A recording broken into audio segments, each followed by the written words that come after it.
You completely ruined my day. Look what you did. Honey, stop it right now. What are you doing? The wedding was perfect. At least it looked that way. Crystal chandeliers shimmered above the guests. Laughter danced with the music, and every eye was on the stunning bride in her flawless ivory gown. Cameras flashed, glasses clinked, joy filled the air. And then a smack. The sound was sharp enough to silence the music, the laughter, even the heartbeat of the room. Every head turned. The bride stood trembling, her hands still raised, eyes blazing with fury. And at her feet, a young woman in a server's uniform, cheek burning red, eyes glistening but defiant. For a moment, time stopped. No one moved. No one breathed. The crowd whispered. Did the bride just slap a worker? But what no one knew, not even the bride, was that this woman she'd just humiliated wasn't a stranger. She was someone bound to her by blood, by secrets, by a truth powerful enough to destroy everything. Because this wasn't just a wedding anymore. It was the moment her perfect world began to crumble. Before we dive deeper, let us know in the comments where you're watching from. We'd love to hear from you. And if you're new here, click on the subscribe button so you never miss any of our upcoming videos. Tiana Marshall wasn't always like this. 5 years ago, she was a completely different person. She grew up in a modest neighborhood on the south side of town, raised by a single mother who cleaned houses for a living. Tiana knew what it meant to go without. She knew the embarrassment of wearing the same shoes until they literally fell apart. The sting of classmates whispering about her second-hand clothes. But she also knew love. Her mother, despite working 3 jobs, always made time to sit with her at the kitchen table, help with homework, remind her that kindness costs nothing but means everything. Tiana graduated community college with decent grades and got a job as a receptionist at a corporate office downtown. That's where she met Ryan Bennett. Ryan was different from the other executives who barely glanced her way. He smiled at her every morning, asked about her day, remembered small details like her favorite coffee order. He came from money, the kind of family where wealth wasn't just generational, it was practically hereditary. His father had built a real estate empire before passing away when Ryan was young, leaving everything to Ryan's mother, Mrs. Eleanor Bennett. But Ryan never flaunted it. He drove a modest car, wore simple suits, treated everyone from the CEO to the janitor with the same respect. When he asked Tiana out for the first time, she thought it was a joke. A man like him interested in someone like her? But he was serious. Genuinely, deeply serious. Their relationship blossomed over coffee dates that turned into long dinners, weekend drives that turned into weekend trips. Ryan loved Tiana for her warmth, her authenticity, the way she laughed without holding back. He proposed on a rainy Tuesday evening, not at some fancy restaurant, but in her tiny apartment, on one knee with a ring that probably cost more than her yearly salary. She said yes through tears of joy. But something shifted after that ring slid onto her finger. Maybe it was the weight of the diamond, or maybe it was the weight of suddenly becoming Mrs. Ryan Bennett. But Tiana began to change. She started paying attention to labels, to who sat where at dinners, to which country club accepted which members. She hired a wedding planner who specialized in high society events. She became obsessed with perfection, with image, with making sure everyone knew she belonged in Ryan's world. Her mother noticed it first. One afternoon, about 2 months before the wedding, Tiana snapped at a waitress for bringing the wrong salad dressing. It was a small thing, but her mother saw the way Tiana's face twisted with contempt, the way she waved her hand dismissively like the woman was invisible. Later that evening, sitting in Tiana's new luxury apartment that Ryan had bought for them, her mother said something Tiana would remember for the rest of her life. She said, "Baby, I didn't raise you to look down on people because you're walking on higher ground now. Pride always ruins the feast. Always." Tiana laughed it off, kissed her mother's forehead, and assured her she was fine. She was just stressed about the wedding. But deep down, a seed had already been planted. A seed of entitlement that would soon grow into something ugly. Ryan's family had their own history, one that Ryan himself didn't fully know. His father, Marcus Bennett, had been married once before Eleanor. It was a short marriage, barely 3 years, to a woman named Patricia. They had a daughter together, a little girl named Lydia. When the marriage fell apart, Patricia took Lydia and disappeared, cutting off all contact. Marcus remarried Eleanor a few years later, and they had Ryan.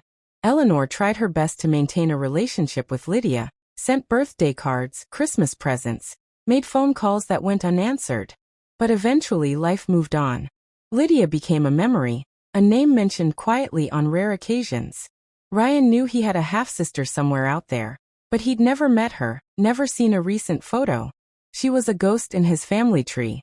Mrs. Eleanor Bennett was a gracious woman, the kind who donated to shelters, volunteered at food banks, treated her housekeepers like extended family.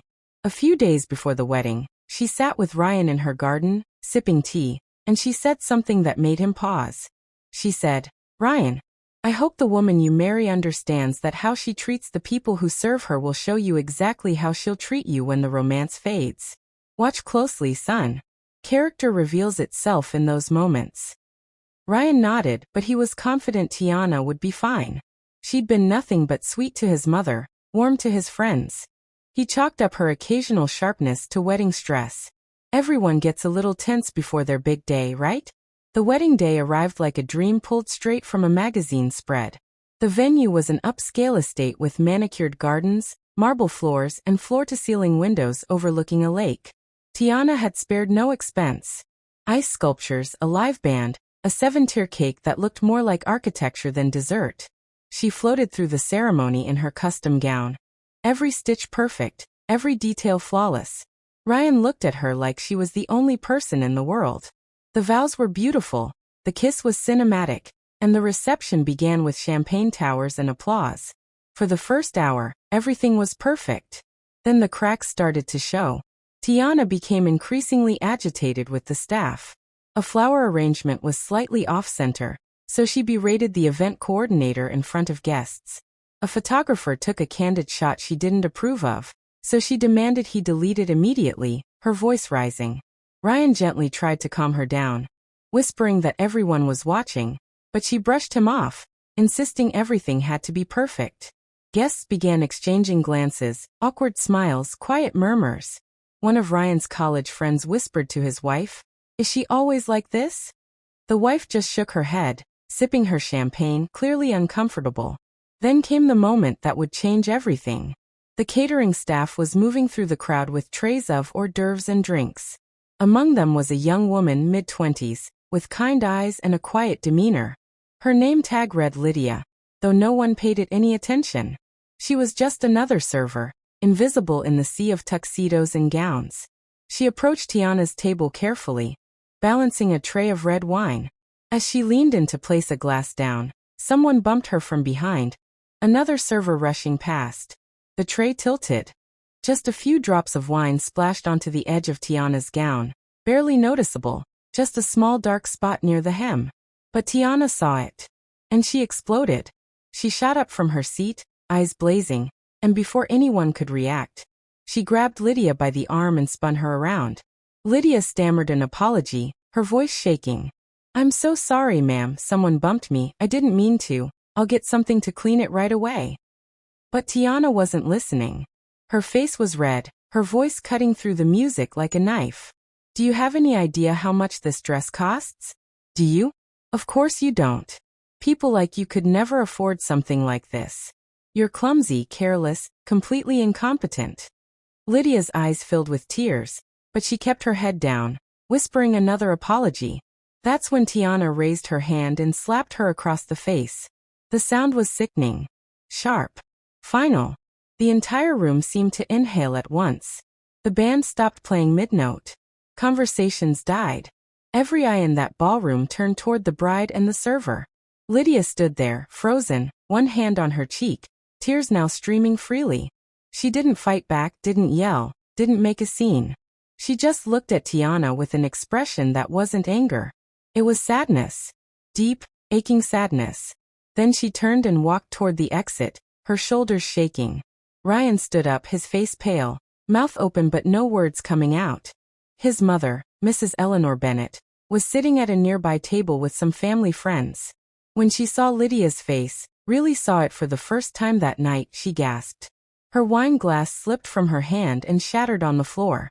Guests started whispering, some pulling out their phones, others just staring in disbelief. One of Tiana's bridesmaids leaned over and hissed, "Tiana, what the hell was that?" Tiana, still shaking with adrenaline, snapped back, "She ruined my dress. She needed to learn some respect." But her voice wavered. Somewhere deep down, beneath the anger and the pride, a small voice was asking, "What did I just do?" Ryan finally found his words. He said, "Tiana, that was completely out of line. Completely." She opened her mouth to defend herself, but he was already walking away, heading toward his mother, who had stood up and was moving toward the exit where Lydia had disappeared. Mrs. Bennett's hands were trembling as she pushed through the crowd. Her heart was pounding so hard she could hear it in her ears. She reached the hallway just as Lydia was about to leave through a side door. "Wait!" Mrs. Bennett called out, her voice breaking. Lydia stopped but didn't turn around. "Please wait." Slowly Lydia turned, and the two women locked eyes. Recognition hit like lightning. Mrs. Bennett's hand flew to her mouth. "Oh my God! Lydia? Is that really you?" Lydia's lips trembled. She nodded. "Yes, ma'am. It's me." Mrs. Bennett rushed forward and pulled her into a hug, tears streaming down her face. "I thought I'd lost you forever. I tried so hard to find you, to stay in touch, but your mother moved and I never heard from you again. How long have you been here? Why didn't you tell us?" Lydia pulled back gently, wiping her eyes. "I didn't know it was Ryan's wedding. I just needed the job. The catering company doesn't always tell us whose event we're working. When I got here and saw the name on the programs, I almost left. But I thought, maybe I could just see him from a distance, see how he turned out. I didn't want to cause any trouble. I never wanted that." Mrs. Bennett's heart shattered. She held Lydia's face in her hands like she was a child again. "You could never be trouble, sweetheart. You're family. You've always been family." Inside the ballroom, the tension was thick enough to cut. Tiana sat back down at her table, trying to compose herself, but her hands wouldn't stop shaking. Guests were still whispering, pointing, some clearly recording everything on their phones. Ryan stood near the entrance, torn between going after his mother and confronting his new wife. Mrs. Bennett and Lydia stood in that hallway for what felt like hours, though it was only minutes. Lydia explained everything. After her parents divorced, her mother struggled with addiction and instability. They moved constantly from city to city, couch to couch. By the time Lydia was 16, she was essentially raising herself. She worked part-time jobs to pay for food, finished high school by the skin of her teeth, and spent her early 20s bouncing between low-wage jobs just trying to survive. She never blamed Ryan or his family. She understood that life just happened that way sometimes. But she'd always wondered about them, always hoped that maybe one day she'd reconnect. She never imagined it would be like this. Mrs. Bennett was sobbing now, holding Lydia's hands like she might disappear again if she let go. "You should have been at this wedding as a guest, as family, not as someone serving drinks. This is all wrong. Come with me. Come back inside. Ryan needs to see you. He needs to know." Lydia hesitated. "I don't want to ruin his day. It's his wedding. He's happy. I can just go." But Mrs. Bennett shook her head firmly. "No. You're not going anywhere. Not this time." She linked her arm through Lydia's and led her back toward the ballroom. As they entered, the room fell silent again. All eyes turned to them. Ryan, standing near the head table, saw his mother walking in with a young woman in a server's uniform, both of them crying. Confusion crossed his face, then concern. Mrs. Bennett walked straight to the center of the room, Lydia beside her. Tiana, still sitting at the head table, looked up, her face a mixture of confusion and dread. Mrs. Bennett's voice rang out clear and strong, cutting through the whispers. "Everyone, I need your attention for a moment." The room went completely silent. Even the servers stopped moving. "There's something that needs to be said. Something that can't wait." She turned to Tiana, her eyes hard but not cruel. "Tiana, the woman you just humiliated, the woman you struck in front of everyone here, is not just a server. Her name is Lydia Bennett. She's Ryan's sister." The words hung in the air like smoke. Gasps rippled through the crowd. Someone dropped a fork. A glass shattered somewhere in the back. Tiana's face went white. She blinked rapidly, trying to process what she'd just heard. What? She whispered. Ryan's legs almost gave out. He stared at Lydia, really looked at her, and suddenly he saw it. The shape of her eyes, the curve of her smile, features he'd seen in old photographs his mother kept tucked away. Lydia, he said, his voice cracking. She nodded, tears streaming. Ian. He crossed the room in 3 strides and pulled her into his arms, holding her so tight she could barely breathe. He was crying too, openly, in front of everyone. I can't believe it's you. All these years, I thought I'd never see you. I thought I'd lost you. She hugged him back, her shoulders shaking. I'm here. I'm here. Around them, guests watched in stunned silence. Some were crying too, moved by the reunion. Others were looking at Tiana with expressions ranging from pity to outright disgust. Tiana stood up slowly, her legs shaking, her entire world tilting on its axis. She tried to speak, but her voice came out as a broken whisper. I didn't know. I swear I didn't know. Lydia pulled away from Ryan and turned to face her. For a long moment, they just looked at each other. Tiana expected anger, expected Lydia to unleash everything she had every right to feel. But instead, Lydia's voice was soft, almost gentle. That's the thing about pride, Tiana. It blinds us. It makes us see people as beneath us, as less than, as invisible. You didn't know who I was because you never bothered to see me as a person at all. Just a servant. Just someone in your way. The words hit like a hammer. Tiana's knees buckled and she sat back down hard, her face in her hands. Ryan turned to his new wife. And the disappointment in his eyes was worse than any anger could have been. How could you do that, Tiana? How could you treat anyone like that, let alone my sister? She looked up at him, mascara running, desperation in her voice. Ryan, please, I didn't know. If I had known, he cut her off. That's the problem. You shouldn't have to know someone to treat them with basic decency. You've been changing, Tiana. I've seen it. I tried to ignore it, tried to tell myself it was just stress, but tonight, this is who you've become. And I don't know if I can accept that. The room was so quiet you could hear people breathing. Tiana's bridesmaids looked away, embarrassed. Her mother, sitting near the back, had tears in her eyes, remembering her own warning that Tiana had brushed off. Mrs. Bennett stepped forward, placing a hand on Ryan's shoulder. Let's not do this here. Not like this. Everyone, please continue enjoying the evening. We need some time as a family. Slowly, awkwardly, the guests began to disperse, conversations resuming in hushed tones. The band started playing again, something slow and somber.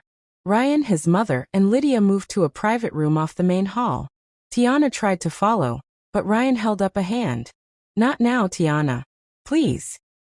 She stood there, alone in her beautiful gown, in the middle of her perfect wedding, watching her husband walk away with the family she'd just alienated. Guests avoided her eyes. Some left early, whispering to each other as they headed for the exits. Her maid of honor approached cautiously. Tiana, maybe you should go freshen up. Take a moment. But Tiana didn't move. She just stood there, numb, replaying everything in her mind. In the private room, Ryan sat beside Lydia, holding her hand like he was afraid she might vanish. Mrs. Bennett sat across from them, still crying softly, smiling through her tears. They talked for over an hour. Lydia told them everything. Her whole life since the divorce, the struggles, the loneliness, the times she almost gave up.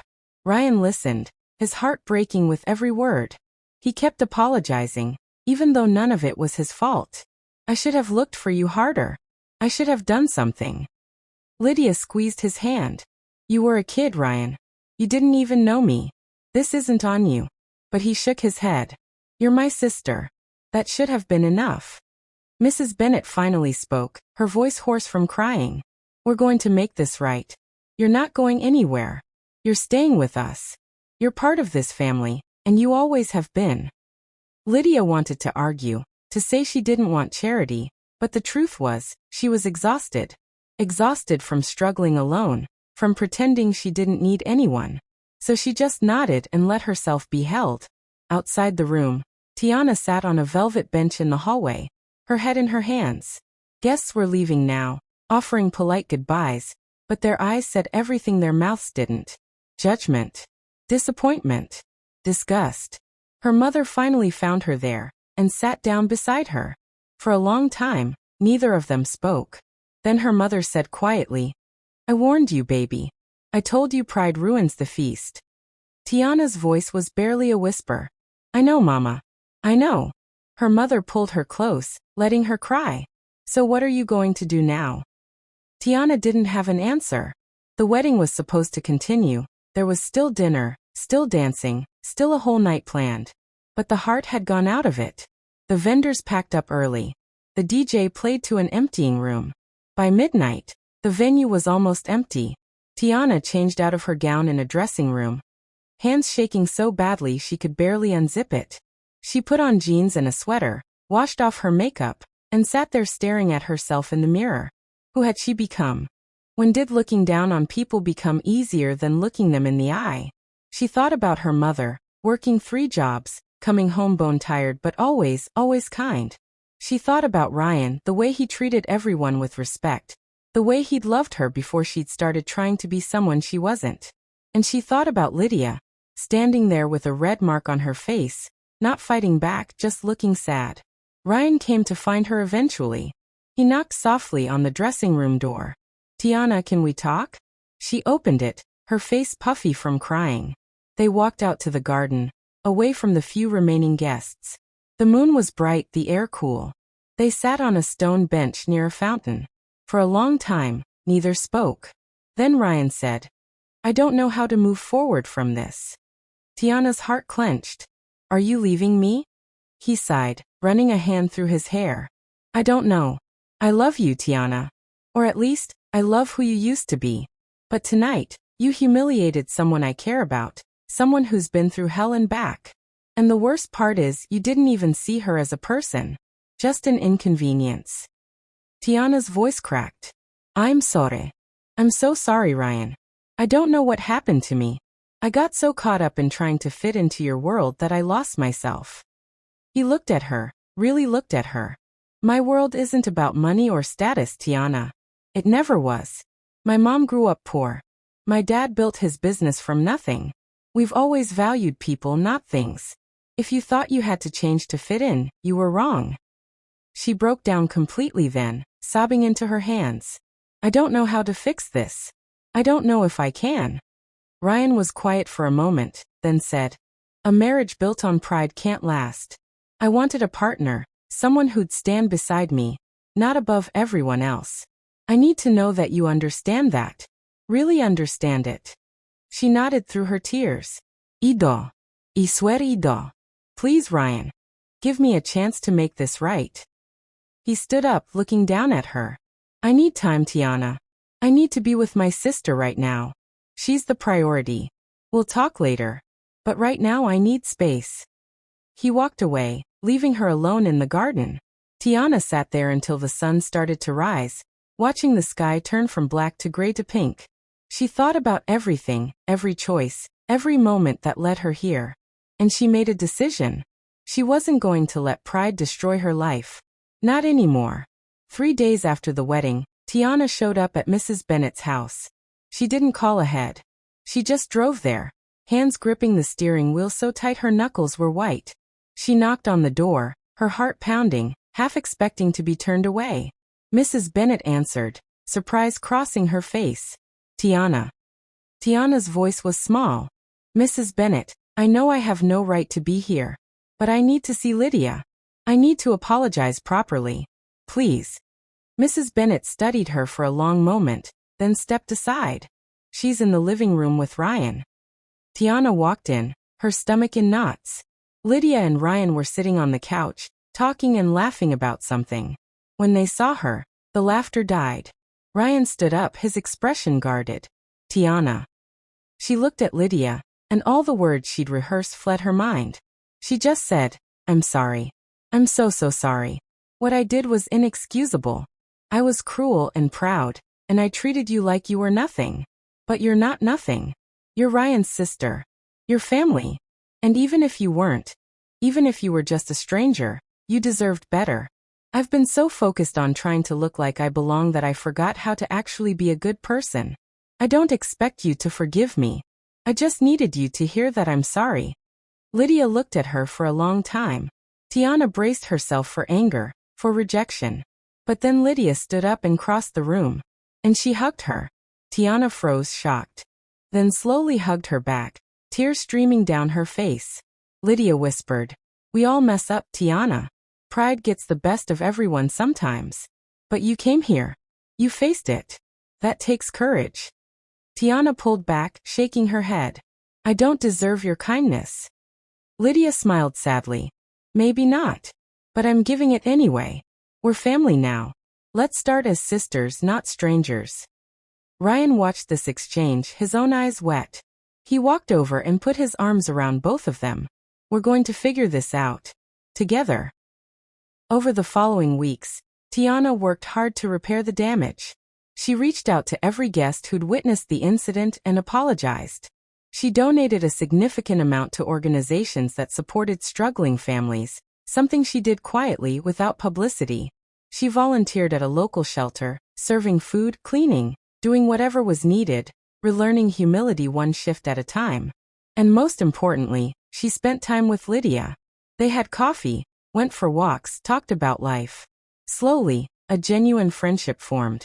Lydia told her stories about her childhood, the hard times, the moments of unexpected kindness from strangers. Tiana listened, really listened, and began to understand how narrow her perspective had become. One afternoon, sitting in a small cafe, Lydia said something that Tiana would never forget. "You know, Tiana, the hardest thing about being poor isn't the lack of money. It's the invisibility. People look right through you. Like you're a ghost. I've been invisible most of my life.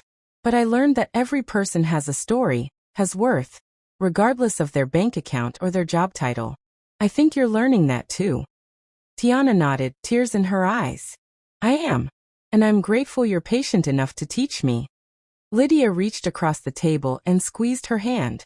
"We're all still learning, Tiana. Every single day."